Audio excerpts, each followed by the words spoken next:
Welcome to the Morning Formation. This episode is powered by Act Now Education. Warriors fall in, it's time for formation. Today, folks, I have a guest on here who is a former military Army Black Hawk pilot, was also enlisted prior to that, which a lot of times folks call those Mustangs, right? Which I myself went through the same progression in the military, so I have a lot of respect for that specific, journey or track when it comes to your career. And one of the things that my guest today, Sarah Moore from Blue Side Yoga, discovered was the self-awareness to take care of her mental health. So I'm going to give an opportunity for Sarah to introduce herself and talk a little bit about her background and where she comes from.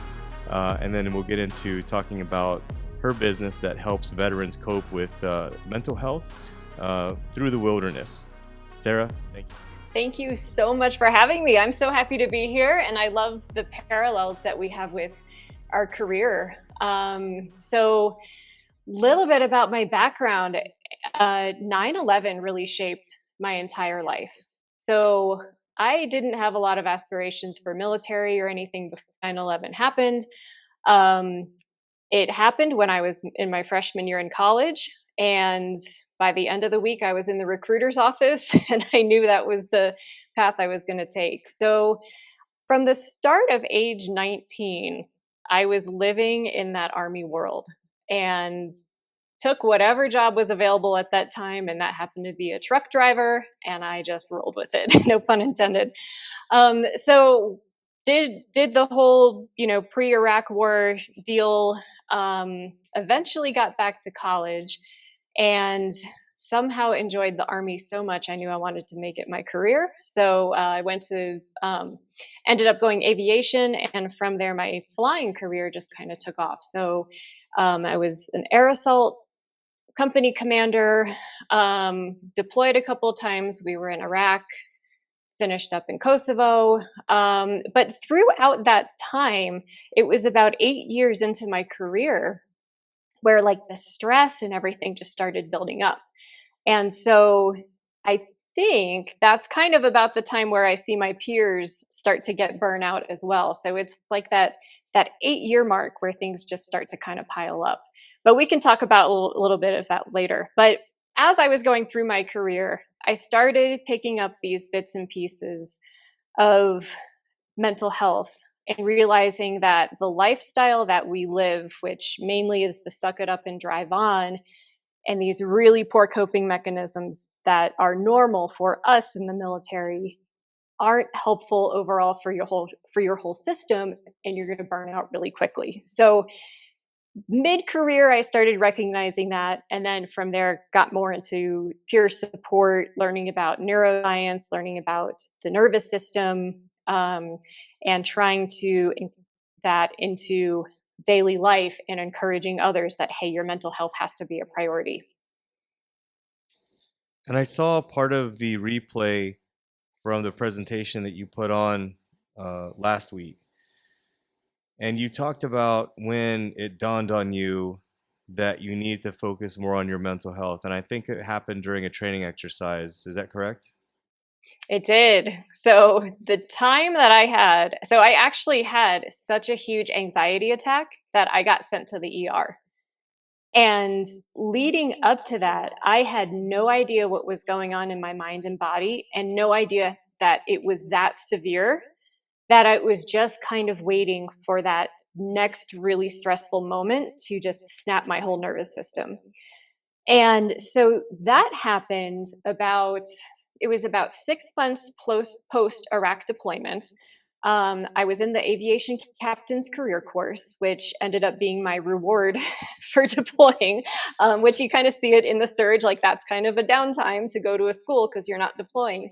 I was in the midst of dealing with a lot of post-deployment issues. So I was having a severe neck and back pain. My arm was going numb. But it was also stuff that I was ignoring, thinking that it's just life. I had no idea that was related to the stressors that I had just gone through or the physical injuries of carrying the amount of armor and weight and stuff that we had to do while flying on my size frame, which I'm not a big person.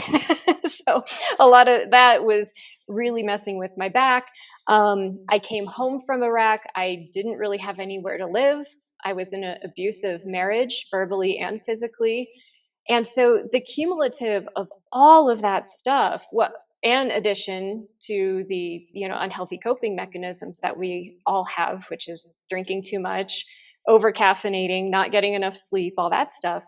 So in the middle of the Dunker exercise, which is the helicopter egress training that we do for pilots, I had such a panic attack that it was just unrecoverable for me. And it was terrifying because I didn't know I was having that. It was like tunnel vision. I couldn't stop physically shaking. And then it was getting pulled from the pool in front of, the rest of my fellow captains going through the school. That was like super, super embarrassing. And at that point, it was like, well, I haven't dealt with all this other stuff. Now my flying career is in danger, which was the only thing I cared about at that time. And that's really when I had to hit pause on my career and everything else to focus on my mental health and get back in the game. So that kind of story is what I don't want to see other people go through because we're ignoring these mental health issues. It's interesting that that hit you during a training exercise and not during your deployment. Did you ever, at any point in your deployment, have a moment where you might have had a tactical pause and you thought to yourself that this isn't normal? I don't think at that point I was correlating trauma and stress. And it was just things were so busy then that it was just Right. the day to day life. And it wasn't until I got home where everything was just amplified, where you kind of realized, okay, that wasn't normal and that wasn't okay. It was stuff where at home, where like the tiniest things I would get so upset over.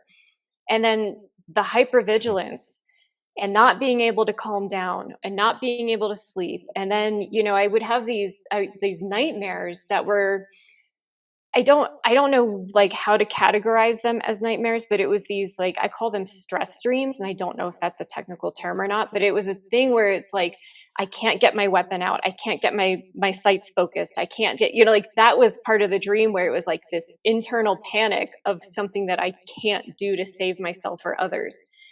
And so, like, but that was all post deployment stuff. And so I think that, like, like I say, like, suck it up and drive on can't be a lifestyle, but it kind of had to be when we were deployed. But we're not taught how to shut it off because our nervous systems cannot live stuck on high. And that's exactly what happens when we're in those types of environments, because we're always on. So that it was post for me when everything started to kind of fall apart. Yeah, looking back at everything, I guess I didn't realize it at the time, but everything hit me once I came back from deployment as well. I found out that a bulge disc in my L5. When I came back, I was walking to PT formation one day, and I literally, my legs just folded out from underneath me, and I just sat on the ground, and it was so embarrassing because two of my soldiers had to pick me up and put me in a vehicle and take me to sick call. And like, as a first lieutenant at that time, that was really, really embarrassing, and I can understand what you're talking about with the helicopter training incident, where you're right there in front of your peers and you're like, suck it up and drive on. And I was telling myself mentally, like, get up, like, what's wrong, legs? Why can't you get up? So I definitely identify with you on that for sure. And I was just curious, Sarah, why did you choose aviation? So that's a great question. I am a third generation pilot in my family. So my grandfather flew in the Army Air Corps and then turned into the Air Force. And then my father is a fixed wing pilot. He did not go military. He's corporate. But it just is one of those things that's in my blood. So it was just that goal my whole life to fly something. And the way that life kind of led, like I said, 9/11 kind of paved my future. Army aviation was the way I ended up going. And I always had this love for the air assault mission. And so that was my goal, to make sure that I ended up in that type of unit and being an air assault pilot. And thankfully the stars aligned and I was a company commander. So that was really awesome for heading that sort of helicopter flight direction. Yeah, we have a lot in common, actually. That's really interesting too, because my dad was in the military as well for 20 years, and so I was. You were you a military brat growing up? Nope, No. no. So I was the only one in my immediate family that went military. Okay. Yeah. So what was that like? Especially during war. What was that like? Yeah, especially during war, there was a lot of concern. Well, the thing too is I'm the only female in my immediate family, so I've got two brothers and they never went military, which is kind of funny.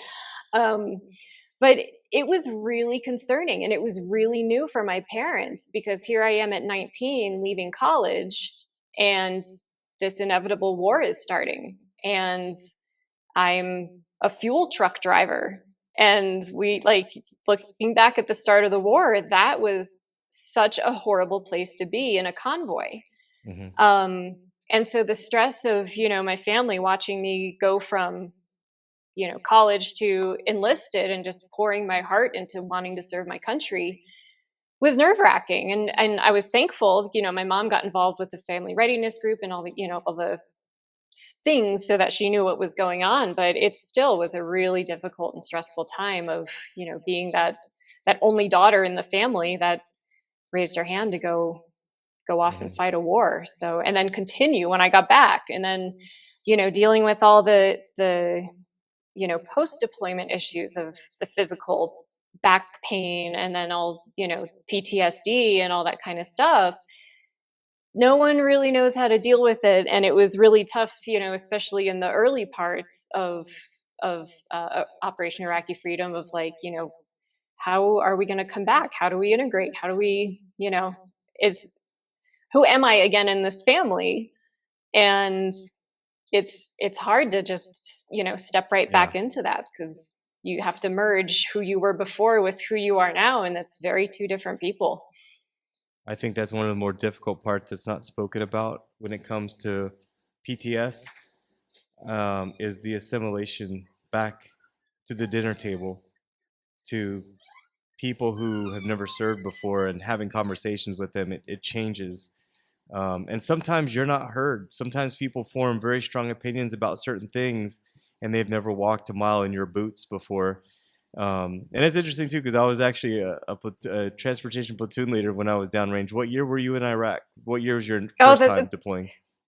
well, so the first time, this is really funny. We enlisted and we were supposed to be on the initial invasion. So we were supposed to go with the fourth ID down through Turkey, and they closed the doors to that. So us being attached to the fourth ID, we got mobilized. We were ready to go. We were literally on the plane 3 times, and then they got us off the plane, and we never set foot in country when I was enlisted. So the time I was over there was when, after I became a pilot, and we were doing a lot of troop movement throughout the country. But that was, we were sitting there with the first group ready to be in the invasion, and it just never happened. And the funny, it's not funny, it's actually kind of horrible that people didn't realize the difference. But when the whole Jessica Lynch thing happened, my mom got so many calls and be like, "Is that Sarah? Is she over there?" She's like, "No, it's a different blonde female, but she's okay." Yeah. And so you get out of the military, and then you get a job working federal law enforcement. So you sign back up for a job where you're back on the line again. Um, Really an alpha profession, that you get into. And at what point did you decide to step off and quit doing that, but pursue blue side yoga? So, as I got into the federal law enforcement job, I started to see so many similar things with people being burnt out and not addressing the amount of stress that we go through, and dealing coping with these really unhealthy mechanisms, particularly in our life, alcohol. And then really trying to push to make a difference because the resources are out there. There's programs that can teach us how to be mentally resilient and teach it on a scientific level because our community is a really skeptical community. So we need to learn the why behind everything before I just tell you, like, hey, if you meditate, this is going to really help calm you down. Like the average person in our community is like, don't tell me to meditate. What is that? That's for hippies. I'm not doing that. But if I tell you, hey, when you meditate and you calm your breathing, you're going to engage your parasympathetic nervous system. That calms your nervous system down. That takes you off of the fight or flight. And therefore, it starts to regulate your nervous system and therefore your mental health. And so when you start to explain things scientifically, we could have a huge buy-in from our community because the elite operators know this and they're trained in this and they do it. So where's the disconnect between that and what we do when we're still living every day in this stress? So after bringing that times to my agency and really getting involved with peer support and going through the training and being one of the people that was um, a in the Army, we call it casualty assistance officer. There's not really equivalent in the agency that I was in, but that's the work that I was doing with a officer suicide. And that point, I realized the agency isn't responding to this mental health crisis. I was told that I can't say the word crisis. And from that point on, I kind of knew that my life path was going to be through Blue Side Yoga and helping people scientifically understand what is happening in the nervous system and then be able to address it. And that is the basis. And it's funny, we talked about how hard it is to come back home, but that's what I've named my program is back home because you need to learn how do I integrate back home? How do I leave the stress behind? How do I deal with the stress? How do I deal with triggers? How do I talk to my family now about this? And that is all the stuff that we cover in our back home program that should be given to us in the military and our agencies. It really should. But it's not. And so that's why I really felt strongly, so strongly enough that I left my full-time law enforcement job to pursue Blue Side Yoga and help people through this process. And I was just curious, why yoga? For the non-believers out there in yoga, why yoga? I love that you asked this question because I've actually had people tell me like, you need to change your name because no one's going to want to work with you. But yoga was the first thing that saved my life.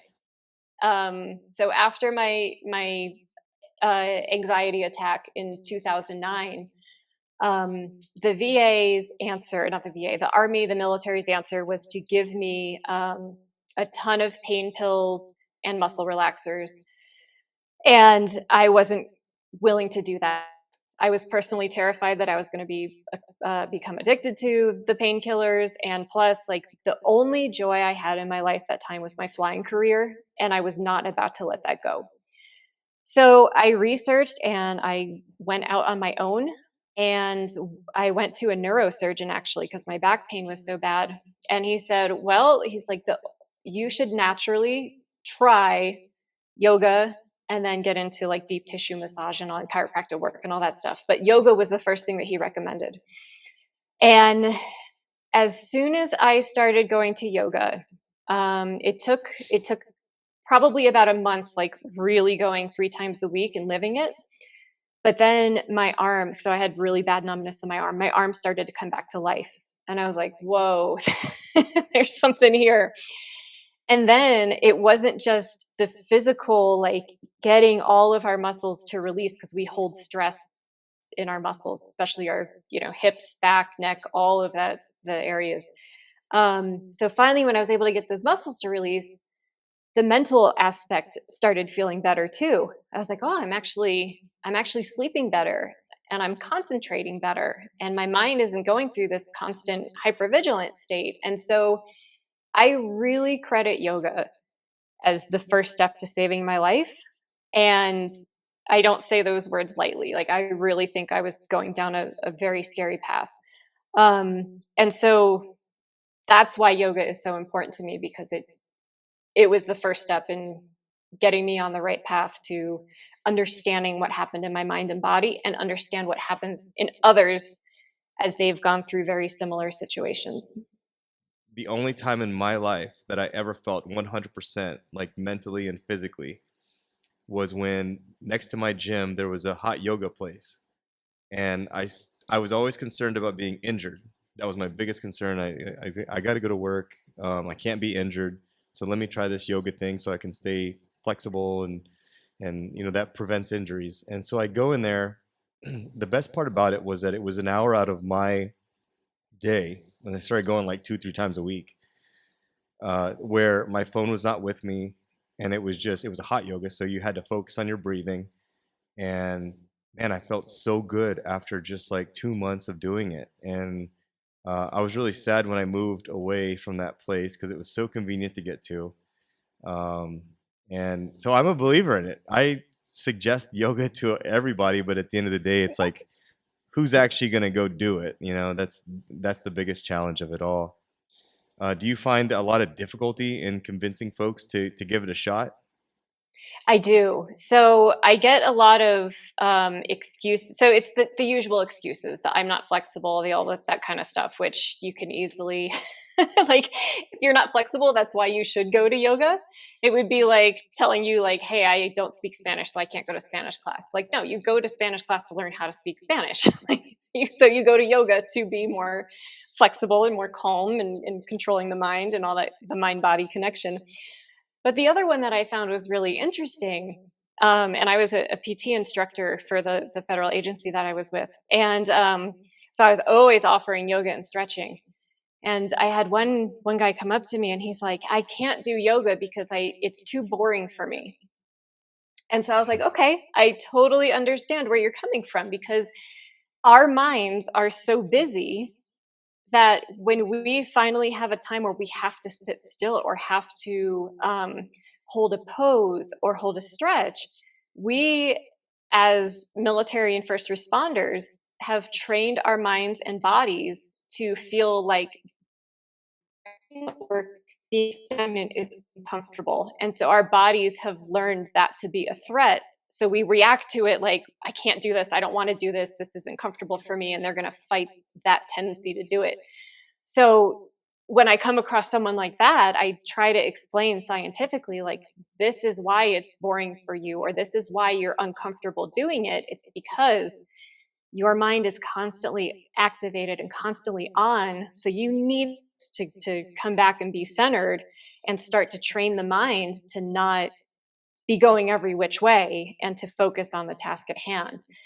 And so it's interesting to see that perspective. So I don't think I made him a complete believer, but it at least had the light bulb of like, wow, okay, so there is more going on than me just thinking that this is a boring workout, or, you know, something that I don't like. And if you take away the mindset of it being boring, and put it into the mindset of like, oh no, I am training my mind and body, because our Western society has made those two things separate, and they really aren't. When you can combine the two and know that, okay, I need to do both of these things, then you can, get the full benefit from that yoga practice. Oh yeah, just shutting off the noise in this Western society is difficult, right? That's why I Yeah. love podcasting so much, is you can actually get 2 to 3 tiers deep into a conversation versus the short form video that everyone's fallen in love with here in the last few years. I hope that we come back to a society where we actually stop and listen to each other, um, and take the time to um, fully understand one another, but also understand ourselves too. And that's why I really, I really like what you're doing, because it involves a lot of self awareness and a lot of accountability. So talk about what you offer as far as the trips for the first responders and the veterans to the Himalayas. Yeah. So my goal, so I have to give you a little backstory on like why particularly I fell in love with the Himalayas. So it was always a goal for me to hike to Everest Base Camp. And like for some reason, ever since I was a little kid, I was always obsessed with Mount Everest. I had the picture in my room, like no idea why. So when I graduated from Georgetown with my master's degree, I was like, finally, this is my gift to myself, and I'm going to do this. And I had just gone through all of the neuroscience training and understanding the mind and body, and really starting to think of like, okay, I need to start to focus back on myself and give myself this quiet gift. So I went over and did the Everest Base Camp trek, and it was about day 7, maybe 6. And it doesn't matter. Anyways, 2 days before I actually get to base camp, and we're really high altitude, and it's just this gorgeous alpine hiking.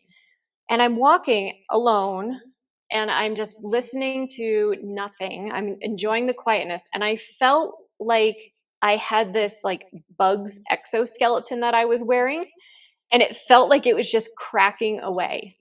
And as I'm feeling this, I felt like it was like the weight of my service, the weight of PTSD, the weight of the physical pain, the weight of just trauma. And it felt like it was just breaking away. And like, I felt so free. And I knew scientifically about 7 days, like something like that may happen, because that's about the time where it takes for the body to calm down. So I had no cell service. It was just me. I'm eating healthy. I'm not drinking. Like all of these, like this, like perfect storm in the most positive sense to like finally come back to who I started to feel like being me again. And so as I finished that little walk, and I felt like completely enlightened afterwards, I was like, I want others to feel this, because when I came back from Iraq and I came back from Kosovo and dealing with everything else, I didn't think that I could feel peace again, ever again, because I always had that stress and that just kind of like heavy anger looming over me. And I was like, it's possible. It's possible. Like, I have to share this with others. So that was the start of why I wanted to do Blue Side Yoga, and not just teach people about the nervous system and science and stress and how to heal, but it's a tough journey. And like, this, just like keeping up with yoga, like, God, I know it's good, but how do I keep up with it?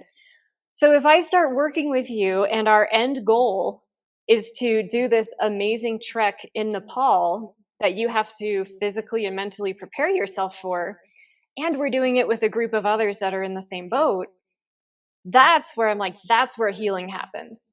And so we spend about 12 weeks prior, 12 to 14, 16 weeks prior to the trek, working on this stuff together. We do yoga virtually. We do a whole program on neuroscience. I teach you the effects of meditation and how to meditate so that it's a brain exercise and not some wooey, kind of hippie exercise. And then we come together as a group, and we're physically in Nepal together, and we're doing this trek. And so that's why I fell in love with Nepal. And the whole journey to the other side of the world for such a positive thing was just, I was like, I have to figure out how to actually make this happen. And I've done it. So we're in year 2 of bringing our folks over to Nepal. And it just keeps growing, and it's just been an amazing opportunity. And I just am so proud of everyone that's decided to do the work and then show up and just have a fabulous time on the trail. So how many folks did you have travel with you last year? So last year we had a group of 10 for our Everest. So we call it the Everest Panorama Trek. So we don't go all the way up to Everest Base Camp on this one. And so that was 12 days of trekking. And it was certainly challenging, and we all had our moments. And then, so that was last year. And then I just kept getting more asks for more treks. And so this year we've got 3 going on. I still have room. If there's any of your listeners that are interested in heading out this year, I do have spots left. And then now I'm looking at 2025, which is going to be even bigger. So it's taken off, which is a nice thing. And all the training that you're talking about that leads up to it, I mean, this is available for folks that live all across the US. This is virtual. That's correct. Yeah. So the lead up training. So we do a warrior mindset course, and it's a 12-week course, and there's these minor tasks that you do every day, because mind fitness and really healing from this is not something that you can be like, well, maybe every other week I'll do an hour. Like it's the repetitive brain training of keeping yourself present and keeping focused. And it also teaches you that this healthy lifestyle, and to keep being on track, doesn't take that long every day. So you give yourself about 5 minutes a day, and you'll really start to see some turnaround. So that's our 12-week course, and then I have a 16-week mountain athlete course that everybody gets, no matter what kind of physical shape that you're in.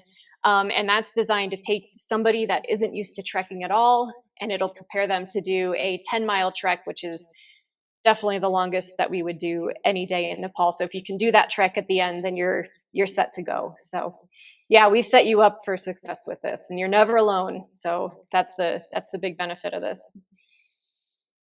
And Sarah, what would you say is your ultimate goal at the end of all this? I know one of your goals is to help others out with their own mental health, but where would you like to see this go in 5 to 10 years from now?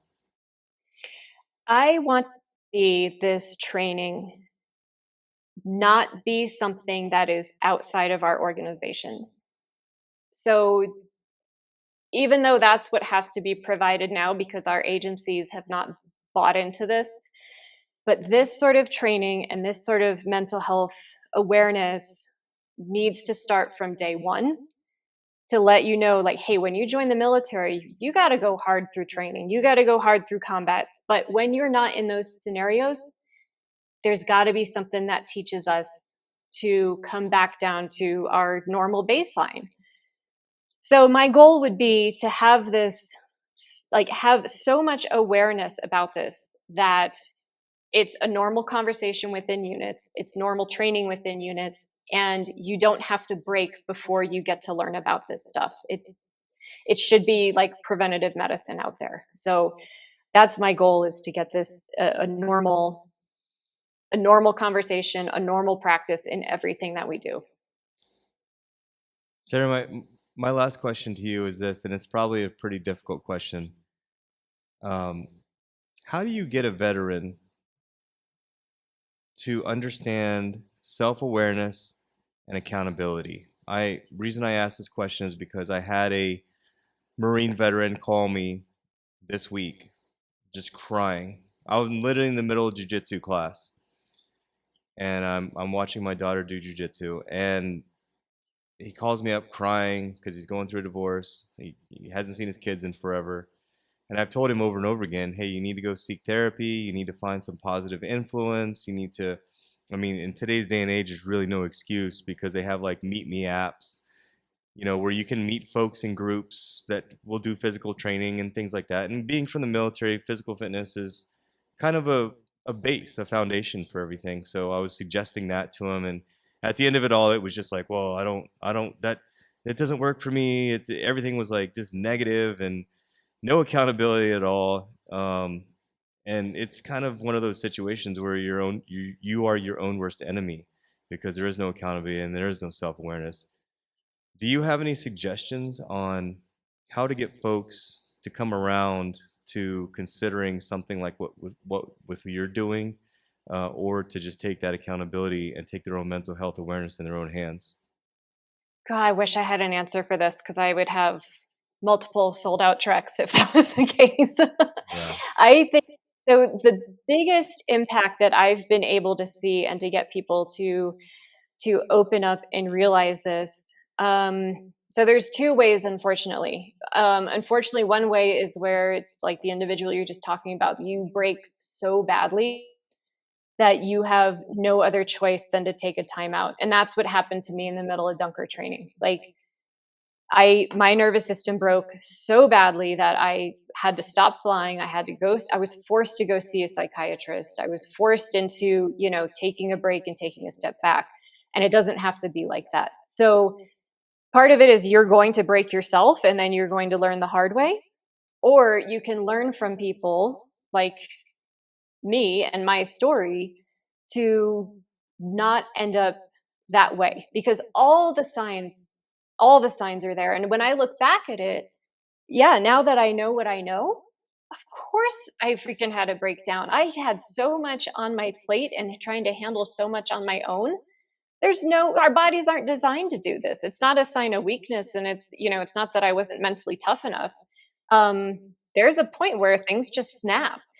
So I think the training and the scientific aspect of what goes on behind the body, to learn that, like, hey, listen, man, you are going through divorce, you're going through XYZ, you're probably not dealing with this well. I'm going to guess that you're not sleeping well. I'm going to guess that you're using alcohol, and you're probably over caffeinating during the day, and then you're probably compartmentalizing and not dealing with stuff, which now we've got unresolved trauma that's just going to live within the body. So, like, when we can start to, like, show people that, like, we got to unpack this stuff, guys, and we got to start intervening. And when we should be able to see it in ourselves, but when we train more people about this, we can see it in others. So, like, you can see in him that that going back to your example, like, there's something going on. Or, there's plenty of areas where I was able to de-escalate a situation, which is our huge buzzword in law enforcement. But when you can see somebody with their nervous system is so active, and so when you understand what's going on there, you can take a break and take a step back and de-escalate the situation instead of ramping up and matching their level. So I don't know. I unfortunately think we're still at the point where people are breaking until they realize that they actually need help. But I hope by, conversations that we're having, showing that, like, hey, you know what, you can heal yourself. And guess what? There's nothing wrong with this. You're learning about the mind and body. And then, oh, by the way, we're going to go have a fantastic vacation in Nepal at the end. Like, that reward to be like, yeah, let me actually put the work in and give these 12 weeks to myself and see how this is going to work. Yeah, I definitely think that putting it out there and marketing it, I mean, sometimes people have to come around on their own, but it kind of has to be offered and it has to be there. So even if you and I are having this conversation, maybe it's in their ear and maybe it's their time and they say, yeah, you know what, that sounds really cool. Let me give this a shot because I've hit rock bottom at this point. And sometimes people do need to hit rock bottom. Self-awareness is very, very difficult. And as I always say, it's hard for folks to see themselves dancing on stage. And that's kind of how this life is. It's a stage and you can't see your performance, but people around you are giving you feedback and telling you, hey, you need to get help. You need to consider doing this or doing that. And we need to listen to that sometimes because we can be our own worst enemies. Now, the trek that you're talking about, it does come at a cost, right? And how much is that? So the one that we have open right now for this year is the cost of this is $2,400, and I do run a special right now for if you bring a friend, you get 100 off, and your friend gets 100 off. So, but so that's the base cost of it. But it's 2 weeks on the trail; everything is covered. So you get meals, lodging, the guides, like, everything is paid for once you arrive in Kathmandu. So there's not many places that you can go on a 2+ week vacation for for about $2,300, and then get the mind fitness training and all the education that you get on That top of actually all breaks that. that breaks down to about $170, $171 a day, right? For 14 days? Yeah, Yeah, yeah, $171 a day. I mean, that's pretty much what it would cost you to stay at a hotel room for one night yeah. here in It's not domestically. it's not a bad investment when you're thinking about, the camaraderie that you get, and then all of the mental health training and, physical fitness training that you get leading up to it, because that program is all included. Yeah. So, like, you can't get therapy, and I'm not saying that it is therapy, but I'm saying, like, you can't get this kind of education and camaraderie and all that kind of stuff for that sort of price. But yeah, so we have about 6 spots left for this year. So things are going pretty quickly, but it's our Annapurna base camp trek, and nobody knows what Annapurna is, but it's the 10th highest mountain in the world. It's in the Himalayas. We go to Kathmandu. We the cool sights. And then, yeah, we go to that mountain and we go all the way to the base camp. Um, and it's one of the most beautiful treks. Like everyone loves Everest because it's Mount Everest, and I get it. But I think Annapurna is where it's going to be this year because you got to follow me on social media. I'm going to post some pictures about it coming up soon. But it's just the scenery there is out of this world. Now, is this specifically just for first responders and military veterans, or do you also take other people on these treks as well? So whoever signs up initially needs to be a military veteran or first responder. And then from there, if you want to bring a friend or adult family member, then I'm always supportive of somebody coming along that helps you in your healing journey because they get the whole mindfulness program as well. So I really feel like for us that healing takes a community. And so if you have someone, a special like friend, significant other, spouse that is going to support you on that, then they absolutely need to be able to come and do that. I keep it to adults only. I have had questions in the past if kids can come, and just because of the nature of who we are as veterans and first responders and the conversations that we have are not always children friendly. And then the fact that too, like, we are there healing, and it's such, sometimes it gets to be a pretty big emotional roller coaster when we're talking about deep stuff. And so just the comfort of having your own peers around and not having children exposed to that is why we really keep it to just adults only. Yeah, no, that makes sense. If anything, that would probably cause more stress to have your kids there as well. You're not able to get that peace and quiet sometimes. But with that being said, Sarah, I really appreciate you going through and explaining the organization that you've put together. I really appreciate, at the end of the day, like I said, $171 a day to be around like-minded folks who are looking for that healing element is really not a bad price. Like I said, that's really how much it would cost for you to stay at a hotel domestically here. I know here in Southern California, that's like $200 a night for a Marriott or whatever. But is there anything that I didn't mention, Sarah, that you'd like to talk about before we finish up the podcast that I failed to ask or failed to bring up? Um, no, I don't have anything huge to add. I'm so thankful that we are able to have this conversation and we come from similar worlds. And the more people that I talk to about this mindfulness and the stress and what we go through, the more people are like, yeah, me too. So I'm like, okay, so why work with me? Let's do something about this. We have resources. Like, you don't have to live a life that is just stressed during the day and hypervigilant and having the nightmares. Like, neuroplasticity, reshaping the brain, it's a thing and it's proven and we can do it. So the last thing that I want to add is I would have a free warrior mindset workbook.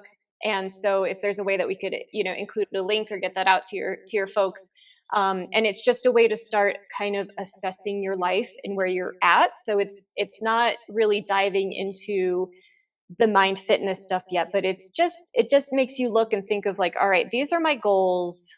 This is where I am. Where do I maybe need to be focusing more? And it kind of helps you balance your life a bit instead of, a lot of us are all career, and we kind of let everything else go. And that's what I see a lot in our community. So it just kind of makes you think a little bit about the whole wheel of life sort of thing, and where our spokes are and where we need to maybe be concentrating a little bit more in our lives. So I would love to offer that to your listeners. And then, of course, I would love to see that any of our treks coming up. Hell yeah. I'll definitely put that in the show notes. Your website, you want to plug that? Yeah, bluesideyoga.com. And then if you want to catch the workbook, it's just bluesideyoga.com/workbook, but I'll get all those links to you and you can put them in the notes. But I'm on the same thing on Instagram and Facebook with Blueside Yoga. And if you want to check some of my workouts out, I've got a YouTube page as well. So you can start to get some yoga in your life. You're lucky you got the Blue Side Yoga and all those social media outlets, because nothing's more frustrating than trying to get it and it's like already taken up by someone and it's not even being used. So Blue Side Yoga it is, and I will definitely put that in all the show notes for this, as well as the blog um, that I put up as well. So Sarah, I really appreciate the conversation today. It was great getting to know you a little bit more and then getting to know the organization a little bit more. I'm looking forward to staying in contact with you and maybe doing a follow up after the trek that you do to find out, hey, what happened? What did you learn? What happened? Any cool events, and just overall interested to hear what type of success you get out of it. So thank you so much for being part of the podcast today. I really appreciate it. Thank you. I appreciate it too. All right, folks, for everyone else out there, check out the show notes. Go to bluesideyoga.com. Follow her on Instagram as well as all of her social media profiles. And for everyone else out there, as always, I want you to stay tuned, stay focused, and stay motivated. Warriors, fall out. Thank you for joining us on TMF Podcast. We hope you found today's episode insightful and inspiring. Our mission is to help you strive, thrive, and survive in all aspects of life. If you enjoyed the show, please subscribe. Please leave us a review and share it with your network. Stay connected with us on social media as well, and visit our website for more resources. Until next time, I want you to stay tuned, stay focused, and stay motivated. Warriors, fall out.